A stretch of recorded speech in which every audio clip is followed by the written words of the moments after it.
Bien tu sembles. Eh bien, enterré de belle-mère à part, que te semble à toi de cette personne? Ce qui m'en semble. Oui, de son air, de sa taille, de sa beauté, de son esprit. Bah bref, là. Mais encore. Ah, vous en parlez franchement, mon père? Je n'ai pas trouvé ici ce que j'avais cru. Car son air est des franges coquettes. Sa taille est assez gauche. Sa beauté très médiocre. Et son esprit des plus communs. Ne croyez pas, mon père, que ça soit pour vous dégoûter. Car belle-mère pour belle-mère, j'aime autant celle-là qu'une autre. Mais tu lui disais tantôt pourtant. Ah, je lui ai dit quelques douceurs en votre nom. Et c'était vous pour vous plaire, mon père. Si bien donc que tu n'aurais pas d'inclination pour elle? Moi, des inclinations, point de tout. J'en suis fâché. Car cela rend une pensée qui m'était venue dans l'esprit. J'ai fait, en la voyant ici, réflexion sur mon âge. Et j'ai songé qu'on pourrait trouver à me redire de me voir marier à une si jeune personne. Cette considération m'ont fait quitter le dessin. Et que je la fais demander, et que je suis engagé de parole, je te l'aurais donné. Sans l'aversion que tu témoignes. Mais dis-moi, à moi? Oui, à toi. En mariage? Bien sûr, en mariage. Aïe, aïe, aïe, écoutez, il est vrai qu'elle n'est pas porte à mon goût. Mais pour vous faire plaire, mon père, je me résoudrai à l'épouser. Si vous voulez. Mais moi, j'en suis plus raisonnable que tu ne penses. Et je ne veux pas forcer ton inclination. Oh, pardonnez-moi. Je me ferai cette fois pour la mort de vous, mon père. Non, un mariage ne saurait être heureux où l'inclination n'est pas. Oh non, mon père, c'est quelque chose qui viendra ensuite. Et l'on dit souvent que la mort est un fruit de mariage, non? Du côté de l'homme, on ne doit pas risquer l'affaire. Et ce sont de suites fâcheuses où je ne garde de me commettre. Si tu avais senti quelque inclination pour elle, à la bonne heure, je te l'aurais fait épouser au lieu de moi. Mais cela ne tombe pas. Je suivrai mon premier dessein et je l'épouserai moi-même. Bien, puisque les choses sont ainsi, je vous déclare de mon cœur et qu'il faut que je revole de mon secret. La vérité, mon père, que je l'aime. Depuis un jour que je l'ai vue dans une promenade, et mon dessein était tentant de vous la demander pour femme, et que rien de tout ne m'a retenu que la déclaration de vos sentiments et les craintes de vous déplaire, mon père. Il lui a rendu visite. Eh oui, mon père. Mais beaucoup de fois. Bah, assez pour le temps qu'il y a, hein. Mais vous a-t-on bien reçu? Eh ouais, fort bien. Et sans savoir qui j'étais. Et c'est ce qui a fait tantôt le surpris de Marianne. Mais lui avez-vous déclaré votre passion et les desseins, vous étiez de l'épouser? Fort bien, mon père. Et même je devais faire un coup d'aventure avec sa mère.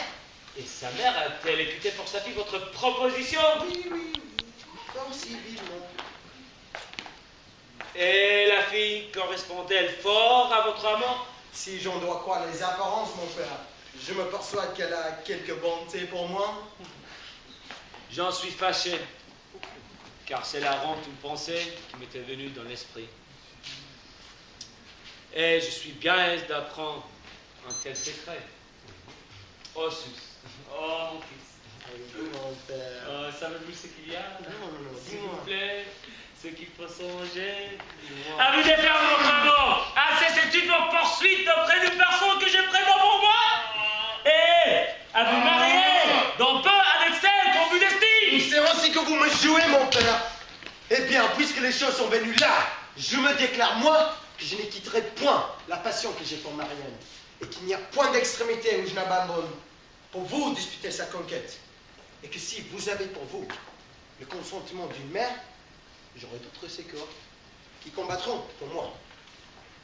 Comme au panda, tu l'audace d'aller sur me briser. Mais c'est vous qui allez sur les miennes, et moi je suis le premier en date. Mais ne me dois-tu pas respect, je suis pas ton père. Ce ne sont point ici des choses où les enfants soient obligés de déférer au père, et la mort ne connaît personne. La mort ne connaît personne. Je devrais bien me connaître avec bon coup de bâton. Bon, vas-y. Point de tout, mon père. Ah, Jean Baptiste! Hé, monsieur, qu'est-ce qu'il y a? Quoi sont Mais je me moque de celle-là. Je veux parler avec cette imprudence! Ah, monsieur, doucement. Je n'en demanderai point, hein. Ah, monsieur, de grâce. Laissez-moi faire! Quoi, votre fils encore passe pour moi? Je veux te faire toi-même, maître Jacques, juge de cette affaire, pour montrer comme j'ai raison! C'est comme ça, éloignez-vous un peu. Écoute, j'aime une fille que je veux épouser, et le pendard a l'insolence de l'aimer avec moi, et d'y prétendre malgré mes ordres. Il a tort. N'est-ce pas une chose épouvantable qu'un fils qui va entrer en concurrence avec son père, et ne doit-il pas, par respect, s'abstenir à toucher mes inclinations? Vous avez raison. Laissez-moi faire et demeurez là. Allez-y. Eh bien, puisqu'il veut te faire juge, je n'y arrive point. Et qu'il n'importe qui ce soit. Et je veux bien aussi me rapporter à toi, maître Jacques, de notre défendre. C'est beaucoup d'honneur que vous me faites. Je suis épris d'une jeune personne qui répond à mes vœux et qui reçoit tendrement les offres de ma foi. Et mon père, sa vie, ils avaient troublé notre amour par la demande qu'il en fait faire. Il a tort, assurément. Mais n'a-t-il point de honte à son âge? Regarde-lui. Lui-ci dit bien d'être encore amoureux. Ne devrait-il pas laisser cette occupation aux jeunes gens comme moi? Vous avez raison, il se moque. Laissez-moi lui dire du mot. Vas-y. Eh bien, votre fils n'est pas si étanche que vous le dites. Et il se met à la raison. Il dit qu'il sait le respect qu'il vous doit et qu'il ne sait pas emporter que dans la première chaleur. Pourvu que vous voulez le traiter mieux que vous ne faites et lui donner quelques personnes en mariage dont il a lieu d'être content. Mais maître Jacques, dis-lui qu'il pourra espérer toute chose de moi. Et que, hors Marianne, il pourra espérer toute chose de moi. Et que je lui laisse la liberté de choisir celle qu'il voudra. Laissez-moi faire. Alors dis-moi. Eh bien, votre père n'est pas si déraisonnable que vous le dites. Et il m'a témoigné que ce sont les comportements qui l'ont mis en colère. Il est fort disposé à vous accorder ce que vous soyez, pourvu que vous voulez lui prendre par la douceur et lui rendre les déférences, les respects et les soumissions qu'un fils doit à son père. Mais maître Jacques, tu lui peux assurer qu'ici m'accorde Marianne, il me verra toujours le plus soumis de tous les hommes et que jamais je ne ferai aucune chose que par ses volontés. Hein. Dis-lui, hein. Cela est fait, il consent à ce que vous dites. Voilà qui va le milieu du monde. Tout est convenu. Il est content de vos promesses. Le ciel en soit loué. Ma sœur, vous n'avez qu'à parler ensemble. Vous voilà d'accord maintenant. Et vous allez vous corréler, faute de vous entendre.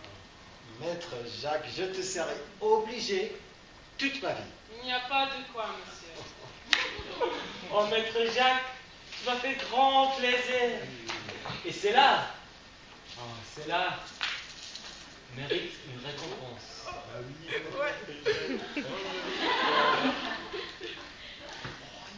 oui.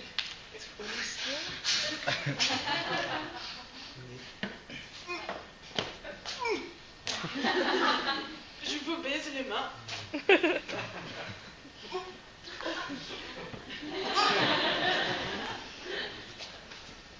Je vous demande pardon, mon père, de l'emportement que j'ai fait paraître. Oh, mais cela n'est rien.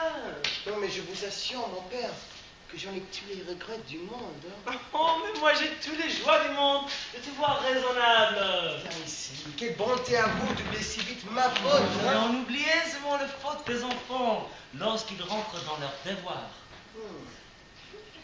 Mais quelle bonté à vous d'oublier si vite. Oh. Ma faute, mon père. Oh, mais, Roger. mais on oublie aisément les fautes des enfants lorsqu'ils rentrent dans leurs devoirs. Je vous promets, mon père, que jusqu'au tombeau, je conserverai dans mon cœur le souvenir de vos bontés, hein. Mais moi, je vous promets qu'il n'y aura aucune chose que de moi tu n'obtiennes. Mais mon père, c'est ma voix assez donnée que de me donner Marianne. Comment? Je dis, mon père, que je suis trop content de vous.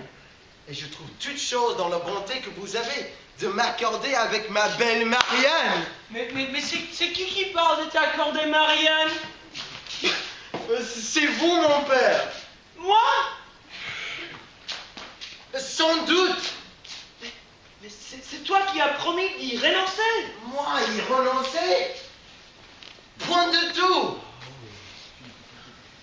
Tu n'étais pas départi d'y prétendre. Non, au contraire.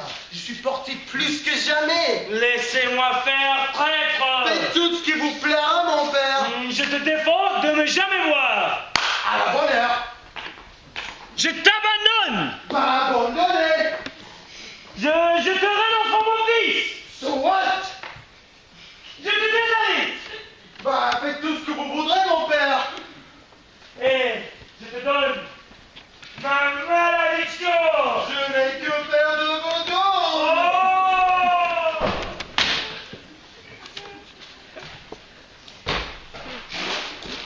Oh! Oh, messieurs, que je vous trouve à propos. Suivez-moi vite. Mais qu'y a-t-il? Suivez-moi, vous dis-je. Nous sommes bien. Mais comment? Votre affaire. Et quoi? J'ai gagné ici tout le jour. Mais dis-moi, qu'est-ce que c'est? C'est le trésor de votre père que j'ai attrapé.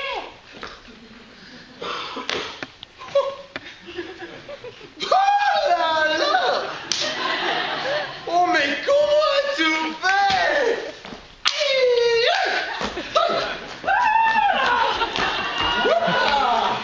Vous saurez tout. Mais, sauvons-nous vite. Je vais m'attaquer. Oh voilà! À l'assassin! On veut crier! Justice! Justiciel! Je suis perdu! Je suis assassiné! On m'a coupé la gorge! On m'a dérobé mon argent! Qui peut être? Qu'en est-il devenu? Où est-il? Où se cache-t-il? Que ferais-je pour le trouver? Où courir? Ou ne pas courir? N'est-il pas là? N'est-il pas ici? Après, rends-moi mon argent coquin! Oh, c'est moi! Mon esprit est troublé et j'ignore où je suis, qui je suis et ce que je fais. Hélas, mon pauvre argent! Mon pauvre argent! Mon cher ami! On m'a privé de toi! Et puisque tu m'as enlevé, j'ai perdu mon support, ma consolation, ma joie. Tout est fini pour moi. Sans toi, il m'est impossible de vivre. C'est en effet que j'en puis plus. Je me meurs. Je suis mort. Je suis enterré. N'y a-t-il personne qui veuille me ressusciter? En me rendant mon cher argent? Ou en me prénom qu'il a pris? Hein? Que dites-vous? Ce n'est personne. Il faut que ce soit qui ait fait le coup, qu'avec beaucoup de soin, on ait pillé l'or. Et l'on a choisi justement le temps que je parlais en mon traître de fils. Allons, je vais aller quérir et faire donner la question à toute ma maison, à servante, à valet, à fils, à fille, et à moi aussi. Que des gens assemblés. Je ne jette mes regards sur personne qui ne me donne des soupçons. Et tout me semble mon voleur. Hein? De quoi est-ce qu'on parle là? De celui qui m'a dérobé? Quel bruit fait-on là-haut? Et c'est mon voleur qui est? De grâce, si l'on sait des nouvelles de mon voleur, je supplie que l'on m'en dise. N'est-ce pas caché là, parmi vous? Ils me regardent tous et se mettent à rire. Ils en parlent sans doute au vol que l'on m'a fait. Allons vite! Des commissaires, des juges, des gènes, des arches, des prévôts, des potences et des bourreaux. Je veux faire pendre tout le monde. Et si l'on ne me fait retrouver mon argent, je me prendrai moi-même après. Laissez-moi faire, je sais mon métier, Dieu merci. Ce n'est pas d'aujourd'hui que je me mêle de découvrir des vols, et je voudrais avoir autant de sacs de microns que je fais pendre des messes. Tous les magistrats sont prêts à prendre cette affaire en main. Et si l'on ne me fait retrouver mon argent, je demanderai justice de la justice. Il faut faire toutes les poursuites requises. Vous dites qu'il y avait dans cette cassette 10 000 écus bien comptés. 10 000 écus. 10 000 écus. Le vol est considérable. Il n'y a point de supplice assez grand pour l'énormité de ces crimes. En Et s'ils demeurent impunis, les choses les plus sacrées ne sont plus en sûreté. En quelles espèces était cette somme? En bon louis d'or et pistoles bien trébuchantes. Et qui soupçonnez-vous de ce vol? Tout le monde. Et je veux que vous ayez été prisonnière la vie et le faubourg. Il faut, si vous m'en croyez, ne faire rougir personne et tâcher doucement d'attraper quelques preuves afin de procéder après, par la rigueur, au recouvrement des deniers qui vous en est occupé. Je m'en vais revenir. Qu'on me le gorge tout à l'heure. Qu'on me le mette dans l'eau bouillante. Qu'on me le pende au clocher. Qui? Celui qui m'a dérobé? Je pars dans le cochon de lait que votre intendant m'a envoyé et que je veux accommoder à ma fantaisie. Voilà, monsieur, un homme à qui il faut parler d'autre chose. Ne vous épouvantez point. Je suis homme à ne plus point scandalisé et les choses iront dans la douceur. Monsieur, et de votre souper? Il faut ici, mon cher ami, ne rien cacher à votre maître. Monsieur, montrez tout ce que je peux faire et je peux traiter des mots qui me seront possibles. Mais ce n'est pas là l'affaire. Ce ne vous fait aussi bon chèque que je voudrais. C'est la faute de monsieur l'intendant qui m'a rogné les ailes avec les ciseaux de son économie. Oh, traître. Il s'agit d'autre chose que de souper. Et je veux que tu me dises de nouvelles de l'argent que l'homme a pris. On vous a pris de l'argent? Oui, coquin, et je m'en mettais pendre si tu ne me le rends. Mon Dieu, ne le maltraitez point. Je vois à sa mine qu'il est honnête homme. Et sans se faire mettre en prison, il vous découvrira ce que vous voulez savoir. Oui, mon ami, si vous nous confessez la chose, il ne vous souffrira aucun mal, et vous serez récompensé, comme il faut, par votre maître. On lui a pris aujourd'hui son argent, et il n'est pas que vous ne sachiez quelques nouvelles de cette affaire. Voici justement ce qu'il me faut pour venger ce monsieur l'intendant. Depuis, il est le favori, il est le entretien. On ne l'écoute que ses conseils. Et j'ai aussi sur le cœur les coups de bâton de tantôt. Que te ruminer? Laissez-le faire, et se prépare à vous contenter, et je vous ai bien dit qu'il était honnête homme. Monsieur, si je voulais dire les choses, je crois que c'est monsieur l'intendant qui a fait les coups. Valère? Oui, Lui qui me paraît être si fidèle. lui-même, je crois que c'est lui qui a besoin de dérobé. Et sur quoi le crois-tu? Sur quoi? Oui. Je le crois. C'est ce que je le crois. Mais il est nécessaire de dire les indices que vous avez. L'as-tu vu rôder autour du lieu où j'avais mis mon argent? Où est-il votre argent? Dans les jardins. Voici, justement, je lui ai vu rôder dans les jardins. Et donc, quoi est-ce que cet argent était? Il est dans une cassette. Voilà l'affaire, je lui ai vu une cassette. Et cette cassette, comment est-elle faite? Je verrai bien si c'est la mienne. Comment elle est faite? Ouais. Elle est faite. Elle est faite comme une cassette. C'est la fantôme, et débrouillez-la un peu pour voir. C'est une grande cassette? Celle qu'on m'a volée était petite. Eh oui, elle est petite. Bon, si on ne veut prendre pas là, mais je l'appelle grand pour ce qu'elle contient. De quelle couleur est-elle? De quelle couleur? Oui. Elle est de couleur... Là, d'une certaine couleur. Ne sauriez-vous m'aider à dire? Est-elle pas rouge? Non, non, grise. Eh oui, gris-rouge. C'est ce que je voulais dire. C'était assurément. C'était assurément. Écrivez. Écrivez. Oh là là. Oh, à qui désormais se fier? Il ne faut plus jurer de rien. Et je crois après cela que je suis homme à me voler moi-même. Monsieur, le voici qui revient. N'allez pas lui dire au moins que c'est moi que vous avez découvert cela.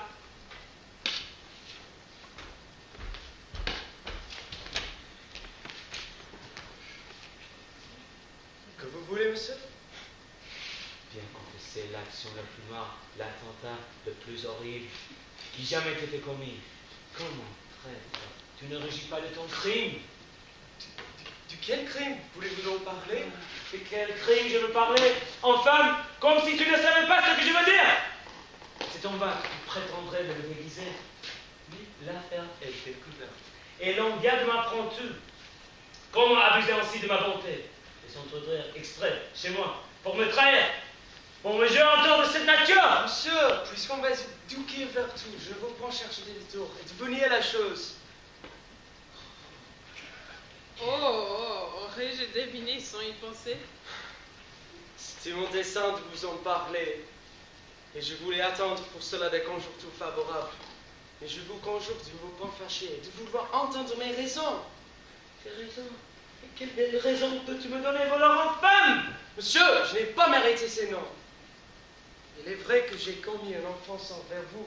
Mais après, tu m'as faute pardonnable. Comment pardonnable? En guet-apens, en assassinat de la sorte. Votre honneur, monsieur, sera pleinement satisfait. Il n'est pas question d'honneur là-dedans.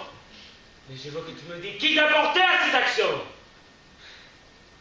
Hélas, me le demandez-vous? Oui, vraiment, je te le demande. Un Dieu qui porte les excuses de tout ce qu'il fait faire. L'amour. L'amour? Oui, l'amour. Nous nous sommes engagés d'être l'un à l'autre à jamais. Je vous en empêcherai bien, je vous assure. Rien que la mort ne nous peut séparer. C'est d'être bien endiablé après mon argent. Monsieur, je vous ai déjà dit que ce n'était point l'intérêt qui m'avait poussé à faire ce que j'ai fait. Mon cœur n'a point agi par le ressort que vous pensez, et un motif plus noble m'a inspiré cette résolution. Vous verrez que c'est par la charité chrétienne qu'il veut avoir mon diable. Les gîtes ont un bonheur, standard effronté. Et la justice me va faire raison de tout. Vous en serez comme vous voudrez, et me voilà, prêt à souffrir toutes les violences qu'il vous plaira. Mais je vous prie, de quoi, au moins, si c'est le demain, ce n'est que moi qui l'en faut accuser, que votre fille, en toutes ces signes, aucunement coupable. Je le crois bien. Il serait fort étrange que ma fille eût trempé dans ces crimes. Mais je veux revoir mon affaire et que tu me dis dans quel endroit tu me l'as enlevée. Moi? Je vais pas enlever. Elle est encore chez vous. Je sais. Il est encore chez moi. Non, elle n'est pas sortie de cette maison, monsieur. Dis-moi un peu. Tu n'y as pas touché? Moi? Touché? Oh, vous lui faites tort, si bien que moi. C'est d'une ardeur toute pure et respectueuse que j'ai brûlé pour elle. Brûlé pour ma cassette? J'ai fait paraître aucune pensée offensante. Elle est trop sage et trop honnête pour cela. Mais ma cassette trop honnête? Tous mes désirs se sont bornés à jouir sa vous. Et rien de criminel n'a profané la beau passion que cette beaux yeux m'a inspiré. Les beaux yeux de ma cassette? Mais il parle d'elle comme un amant d'une maîtresse. Monsieur, je vous ai déjà dit que j'ai eu toute la peine du monde à faire consentir sa pudeur, à ce qu'il voulait mon amour. Mais la pudeur de qui? De votre fille. Et c'est seulement de Pierre qu'elle a pu se résoudre à nous signer mutuellement une promesse de mariage. Ma fille t'a signé une promesse de mariage? Oui, monsieur, comme de ma part, je lui ai signé une. Oh ciel, autre disgrâce! Écrivez, monsieur, écrivez. Rentrement de mal, sur 3 de désespoir. Écrivez, messieurs. Non, une chose bien, commissaire. Et faites le dû de votre charge et dressez-moi son procès comme la rend et pour souverain. Ce sont des noms qui ne sont point doux, qu'on ne saura que je suis. Ah, fils scélérate, fille indigne d'un père comme moi. C'est ainsi que tu pratiques les leçons que je t'ai données. Tu te laisses prendre pour voleur infâme et tu lui engages ta foi sans mon consentement. Ce ne sera point votre passion qui juge l'affaire, et l'on m'écoutera avant que de me condamner.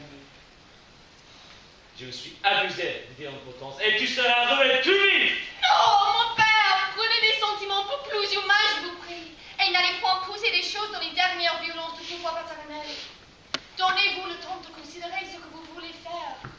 Et prenez la peine de mieux voir celui dont vous vous offensez. Il est tout autre que vos yeux ne le jugent. Et vous trouverez moins étrange que je me suis donné à lui, lorsque vous saurez que sans lui, vous ne m'auriez plus il y a longtemps. Oui, mon père, c'est celui qui me sauve de ce grand péril, que vous savez que je courroux dans l'eau, et à qui vous devez la vie de cette même fille. Cela n'est rien. Il valait mieux pour moi qu'il te laisse à noyer que de faire ce qu'il a fait. Arrangez-vous, Goujon, par l'amour paternel. Je ne veux rien entendre. Et il faut que la justice fasse son devoir. Tu me fais rien me coups des bâtards? Oh, si elle est grand embarras.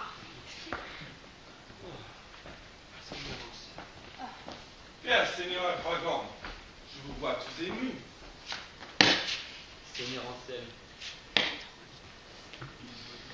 Oh, je me vois ici le plus infortuné de tous les hommes. Et voici bien du trouble et du désordre au contraire que vous venez faire. On m'assassine dans les biens.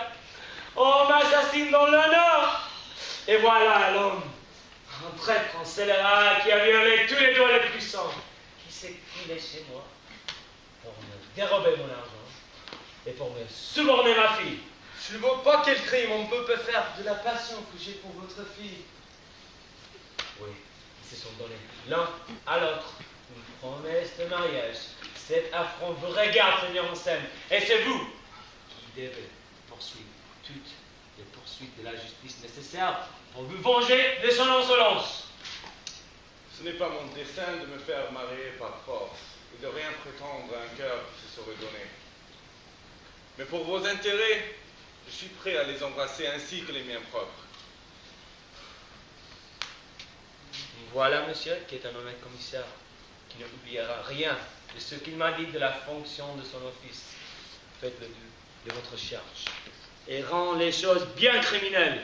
Je ne vois pas quel crime on me peut faire de la passion que j'ai pour votre fille.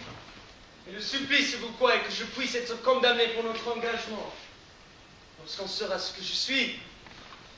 Je me moque de tous ces contes. Et le monde d'aujourd'hui n'est-il plein que de ce larron de noblesse, que de ces imposteurs qui se tirent avantage de leur obscurité? Ils s'habillent en seulement du premier nom illustre qu'ils savent de prendre. Sachez que j'ai le goût trop bon pour me parer de quelque chose qui ne soit point témoin, et que tout n'a peut rendre témoignage de ma naissance. Tout beau, prenez garde à ce que vous allez dire. Vous risquez ici plus que vous ne pensez.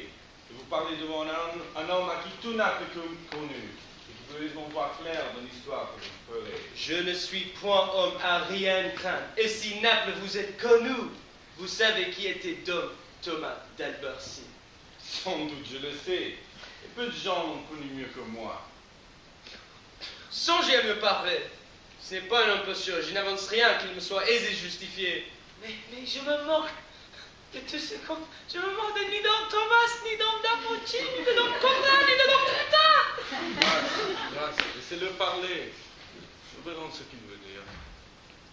Je veux dire que c'est lui qui m'a donné le jour. Lui? Oui. Allez, vous vous moquez.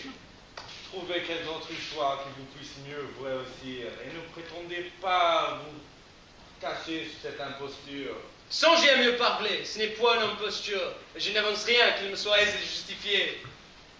Vous osez vous dire fils de Dom Thomas d'Albercy? Oui, je l'ose. Et je suis prêt de soutenir cette vérité contre qui que soit.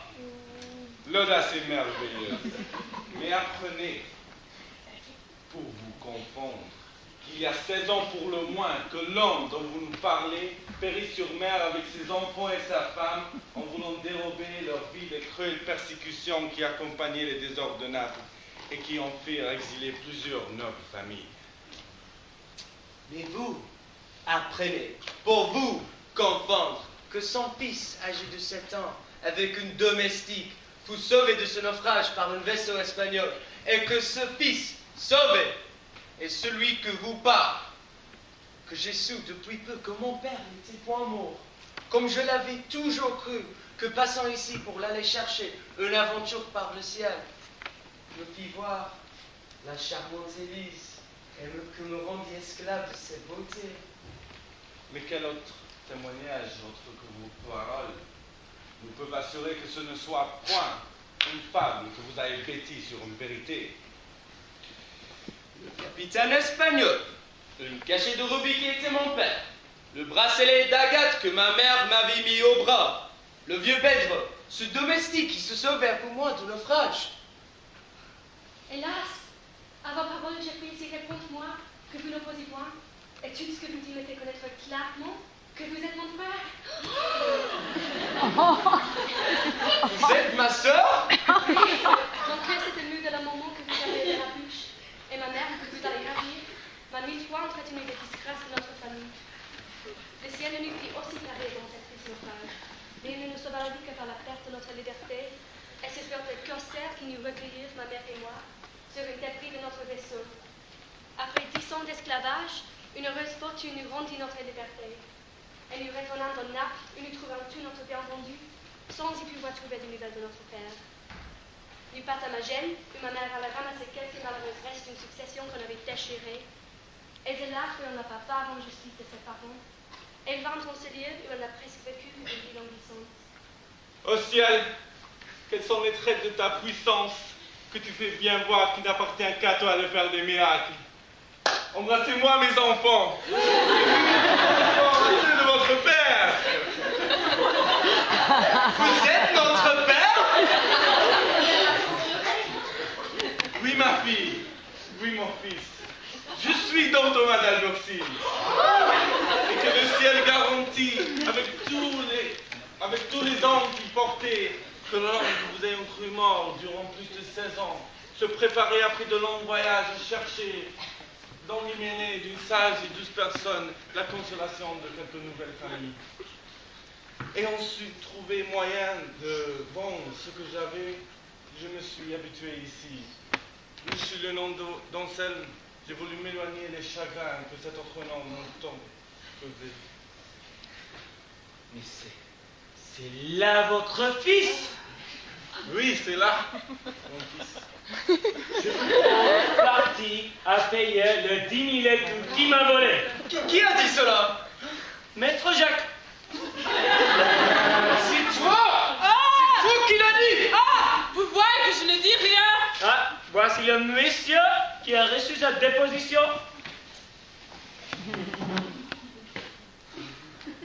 Pouvez-vous me voir capable d'une action si lâche?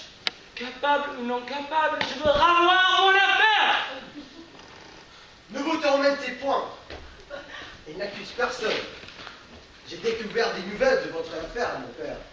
Et je viens ici pour vous dire que si vous voulez me laisser épouser Marianne, votre chère cassette vous sera rendue. Où est-il? Ne vous mettez point en peine, mon père. Il est en lieu. Donc je réponds. Et tout ne dépend que de moi. Et c'est à vous de me dire à quoi vous vous déterminez. Vous pouvez donc choisir ou de me donner ma belle Marianne, ou de perdre votre chère cassette. N'a-t-on rien ôté? Non, rien du tout. Et vous voyez, si c'est votre dessein de souscrire à ce mariage, de gendre votre consentement à celui de sa mère, qui lui laisse la liberté de faire un choix entre nous deux. Mais vous ne savez pas que ce n'est pas assez que ce consentement, que le ciel, avec une frère que vous voyez, vient de me rendre une père dont vous avez à m'obtenir. Le ciel, mes enfants, ne me rend point à vous pour être contraire à vos voeux. Seigneur Pagan, vous jugez bien que le choix d'une jeune personne tombera sur le fils plutôt que sur le père. Alors, ne vous faites point dire ce qu'il n'est point nécessaire d'entendre, et consentez ainsi que moi à cette double hyménée.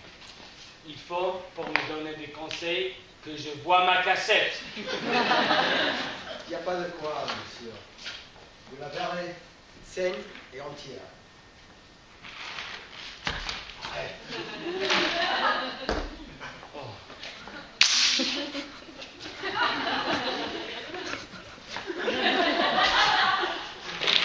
Je n'ai point trop d'argent à donner à mes enfants en mariage. Eh bien, j'en ai pour eux. Vous nous obligerez à payer les frais de ces 2 mariages? Oui, je m'y oblige. Êtes-vous satisfait? Ouais, pour vous que pour le nôtre, vous me faisiez faire un habit. D'accord. Allons jouir de l'allégresse que cet heureux jour nous présente. Hola, monsieur, hola. Suivez-moi, s'il vous plaît. Qui me paiera mes écritures? Nous n'avons que faire de vos écritures. Ah oui, mais je ne prétends pas, moi, les avoir faites pour rien. Pour votre paiement, voilà un homme à qui il faut prendre. Hélas, comment faut-il donc faire? On me donne des coups de bâton pour dire la vérité et on me le veut prendre pour mentir. Seigneur Dragon, il faut lui pardonner cette imposture. Vous payera donc les commissaires. Souhaite. Allons vite faire part de notre joie à notre mère.